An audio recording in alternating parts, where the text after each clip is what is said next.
Success. That glittering unicorn everyone is chasing. You might think it requires the IQ of Einstein, the discipline of a Shaolin monk, and a sprinkle of dark wizardry. But here's the plot twist. Getting ahead of 99% of people is actually disturbingly easy.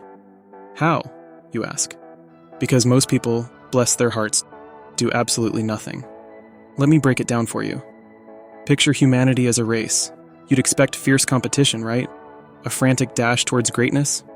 Wrong. What you get is a leisurely stroll, a casual meander, occasionally interrupted by a collective pause to watch cat videos on YouTube. The truth is, most people are perfectly content to let life pass them by as they wallow in the comforting embrace of mediocrity. Want to be part of the elite 1%? It's easier than finding a working pen when you need one. Step 1. Start something, anything really. Imagine if everyone actually took action instead of waiting for their Hogwarts letter to arrive or for the stars to align in the shape of their favorite emoji. Sadly, most people are stuck in an endless loop of binge-watching Netflix, doom-scrolling through social media, and waiting for motivation to magically appear. Spoiler alert, it won't.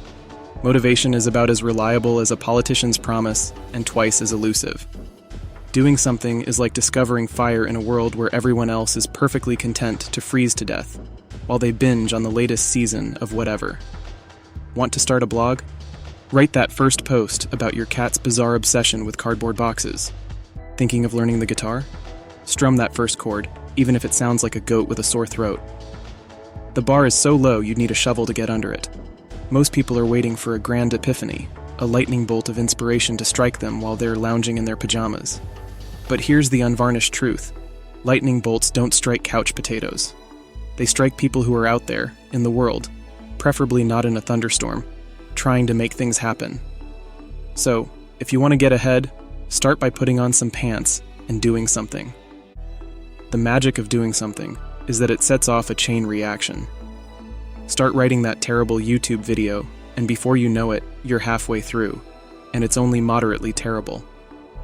Pick up that paintbrush, and suddenly your stick figures are evolving into something that vaguely resembles human beings. The key is to start. The universe favors the bold, or at least the mildly proactive. Here's the kicker. When you do something, you instantly separate yourself from the masses, who are still waiting for the perfect moment. There is no perfect moment.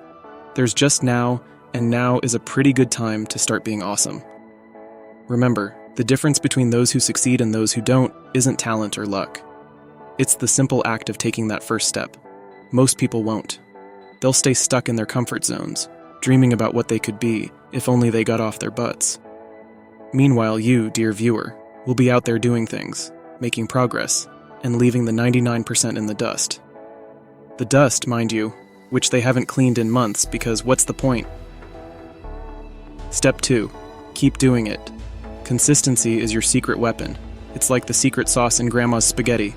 Except, less likely to give you heartburn. Everyone starts things. Gym memberships in January, language learning apps, online courses.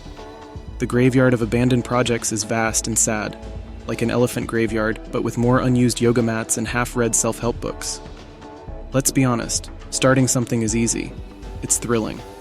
The smell of a new project, the shiny hope of transformation. But sticking with it? That's where the real test begins. It's the difference between a one-night stand and a long-term relationship. And let's face it, most people have commitment issues. With their goals, I mean. That's why you need to keep doing it, even when the novelty wears off. Consistency is like brushing your teeth. You don't skip it just because you did it yesterday, unless you want to knock people out with your breath. Most people treat their goals like flossing, optional and generally forgotten until there's a crisis. The secret is to treat your goals like brushing your teeth. Do it daily, even when you don't feel like it. Especially when you don't feel like it.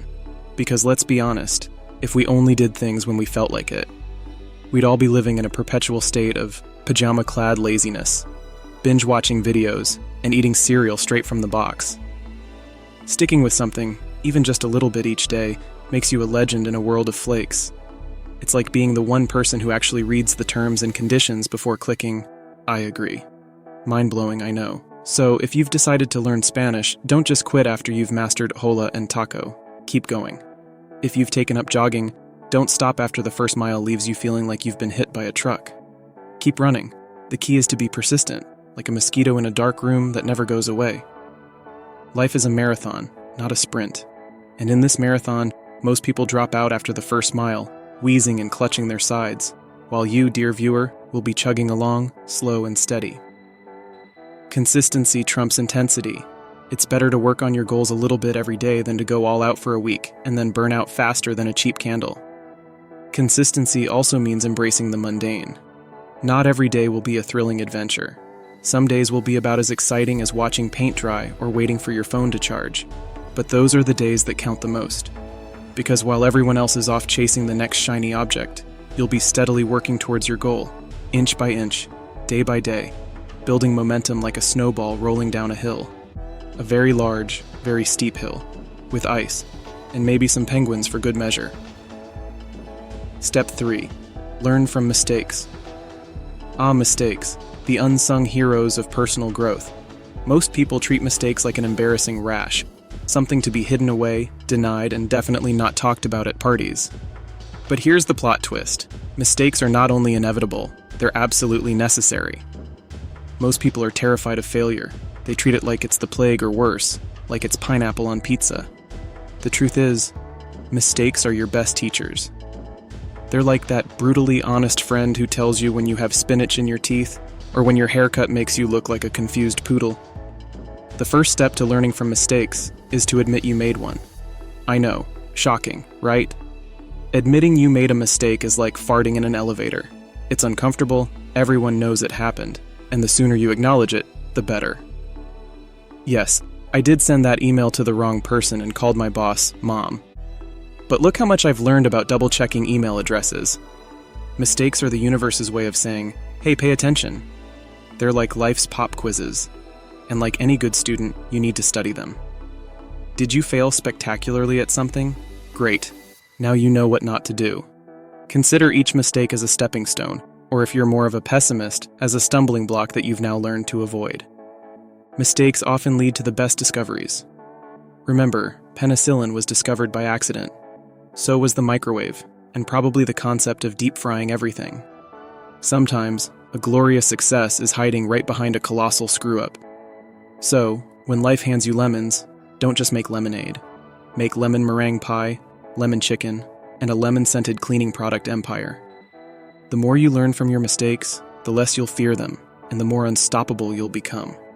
In a world where most people run from failure like it's a rabid raccoon, you'll be the one fearlessly chasing it down, taming it, and teaching it tricks. Step 4. Cut out the noise. The modern world is an endless cacophony of distractions, a symphony conducted by a hyperactive squirrel on Red Bull. Here's the secret to getting ahead. You've got to cut out the noise. And no, I don't mean investing in earplugs. Most people treat their attention span like it's an unlimited resource. It's not. In fact, the average attention span is now shorter than a goldfish's. Yes, a goldfish. That's the bar, folks.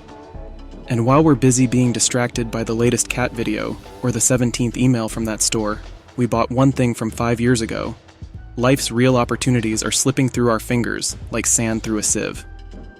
Think of these distractions as that annoying party guest who talks incessantly about their gluten-free, keto, paleo, vegan diet. It's relentless and utterly unimportant. Social media, 24/7 news cycles, the endless barrage of online ads promising to make you rich, thin, and incredibly popular. It's all noise. Fun fact, studies show that excessive social media use is directly correlated with lower happiness levels and higher occurrences of wanting to throw your phone out the window. Next, you need to become a ruthless bouncer at the club of your mind. Only let in the VIPs, very important priorities. Everything else gets the boot. You don't need to know what your cousin's ex-roommate's dog had for breakfast. You don't need to keep up with every single meme circulating the internet. Trust me, the memes will survive without you. Focus on what truly matters, your goals, your passions, and maybe the occasional guilty pleasure. Let's talk about multitasking, or as I like to call it, the art of doing multiple things badly. We've all been there, trying to answer emails while on a conference call, cooking dinner, and mentally drafting your acceptance speech for that Nobel Prize you're totally going to win someday. Humans are terrible at multitasking. It's like trying to juggle flaming torches while riding a unicycle on a tightrope. Blindfolded. Focus on one task at a time. It's more effective and significantly less likely to result in metaphorical third-degree burns. So here you have it. Getting ahead isn't about being a genius or a superhero. It's about doing what most people won't. It's about taking action, however small, and moving forward. So go on. Be the tortoise in a world full of hares that never leave the starting line. You can do it.